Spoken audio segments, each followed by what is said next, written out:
Bonjour à tous, ravi d'avoir pour invité aujourd'hui un sportif qu'on aime beaucoup et qui a un lien avec l'Auvergne, car il a vécu au Puy-en-Velay. Bonjour Sidney Govou. Bonjour à vous. Alors Sidney, le football, c'est une histoire de famille. Oui, forcément, c'est une histoire de famille.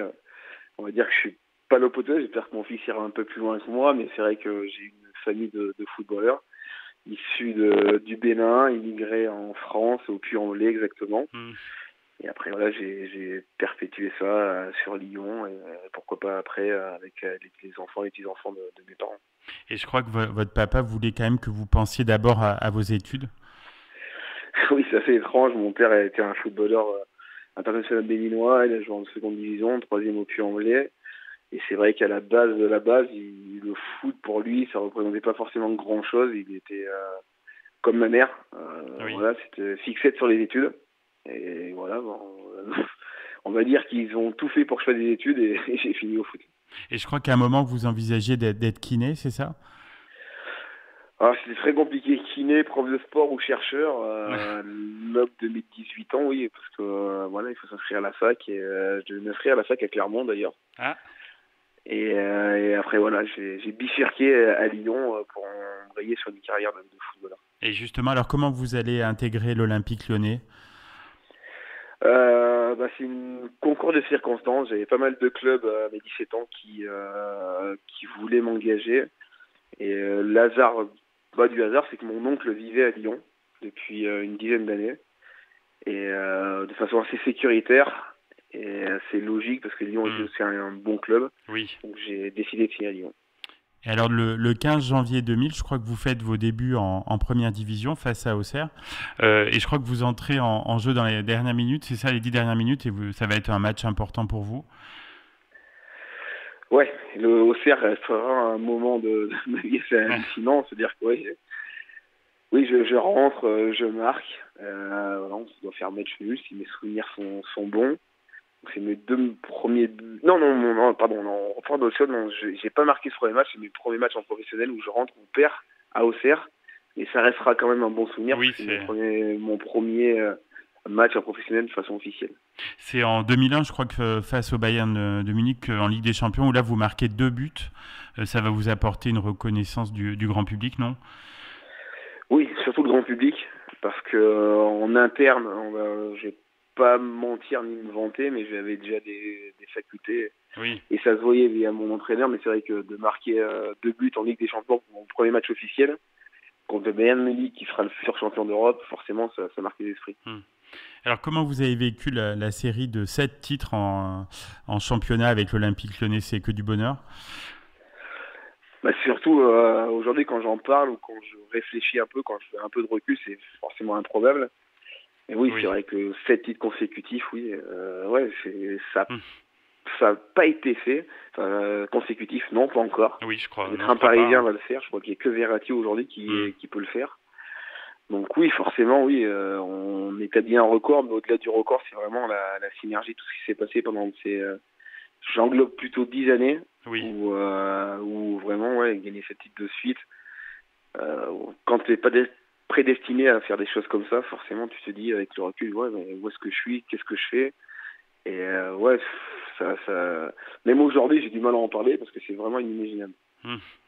Et avec le recul, comment vous jugez votre parcours en équipe de France? Il y a eu un beau parcours et des bons moments. En équipe de France, oui, c'était un peu, je veux dire, la continuité. Quand on est performant dans son club, surtout un club comme Lyon qui joue la Ligue des Champions, l'équipe de France est arrivée de façon assez naturelle. J'ai une sélection en espoir, après derrière en équipe de France. Oui, j'ai vécu des très très très belles choses, des beaucoup moins bonnes. Oui. Mais voilà, ça reste l'équipe de France. Donc forcément, quand on est appelé dans sa sélection nationale, oui, on est au-delà d'être heureux, on est très très fiers. Hmm. À l'été 2010, donc vous franchissez le pas d'un départ à l'étranger et donc vous signez pour 2 ans au Panathinaikos. Quel bilan vous tirez de cette expérience? Bizarrement, je fais un très très bon bilan parce que c'était ma première expérience à l'étranger et je voulais absolument partir dans un club qui joue la Ligue des Champions. Donc j'ai joué Hmm. la première année en Ligue des Champions. Après, bon, il y a des déconvenus, surtout parce que j'étais pas forcément en accord avec pas mal de choses et je Oui. m'attendais pas avoir un pays. On va dire que j'ai pas fait de bon audit avant de partir, même si je regrette pas du tout d'avoir été. Ça m'a appris beaucoup de choses. Ça m'a appris beaucoup de choses pour le futur du footballeur que j'ai été, pardon, et de ce que j'ai connu dans le football. Mais non, ouais, c'était un choix. J'ai fait un choix et je regrette pas du tout ce choix. Donc après, il y a le retour dans le championnat de France. Alors pourquoi Évian, Thonon-Gaillard? Pourquoi? Parce que j'avais envie de me rapprocher de ma famille, dans ma région. Mon père est décédé juste un tout petit peu avant. Et j'avais vraiment besoin de me ressourcer, parce que moi je suis quelqu'un qui marche à l'affect et marche à l'amitié. Et j'avais besoin de retrouver ma famille, mes amis. Et Evian venait de monter. Il y avait un projet qui était plutôt intéressant. C'est-à-dire reconstruire un club qui ne connaissait pas le haut niveau, avec mon expérience de haut niveau en tant que joueur, mais en tant aussi que tout ce que j'avais connu à côté. Je trouve ça plutôt intéressant. J'avais trouvé le projet très très bien. Alors, à l'issue de votre carrière professionnelle, qui s'est achevée en 2013, quels étaient vos objectifs? C'était garder un lien avec le football? C'était important pour vous? Bah, bizarrement, pas du tout. Non. Je suis sorti sur blessure, donc j'avais pas forcément de vue sur le court terme. Et ça a été très très rapide. Ouais, j'ai arrêté et derrière, on m'a proposé deux, trois choses dans la télé, mais j'étais pas forcément apté sur de faire une carrière dans le football pur et dur. D'accord. Je suis quelqu'un qui aime découvrir des choses, donc voilà. Et on me l'a proposé, ça s'est plutôt bien passé, et du coup, j'en suis encore là aujourd'hui. Donc oui, votre vie aujourd'hui, donc vous intervenez régulièrement donc sur Canal+ pour parler foot. J'interviens pas, je suis consultant Canal+. J'ai un contrat avec la chaîne Canal+, donc je suis consultant. Donc c'est plus qu'intervenant, c'est-à-dire que je fais partie vraiment de la team Canal+, comme j'aime à le dire. Oui, après c'est quelque chose qui est assez surprenant quand on me connaissait à l'époque. Très peu de personnes auraient pu penser ça, mais au final, j'aime ce que je fais et je pense être bon dans ce que je fais. Et vous avez d'autres projets dont vous souhaiteriez nous parler? Pour l'instant, non. Je suis très très bien dans ce que je fais. Après, voilà, j'ai passé une étude d'entraîneur. Je pense qu'à moyen terme, j'entraînerai. À quel niveau, je ne sais pas encore aujourd'hui. J'aime pas aller trop vite. J'aime découvrir les choses, m'imprégner des choses.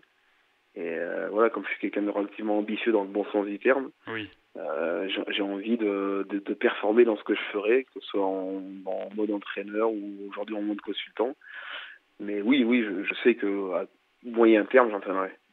Eh ben, on vous souhaite de performer alors, Sidney Govou, et merci beaucoup d'avoir participé à l'émission.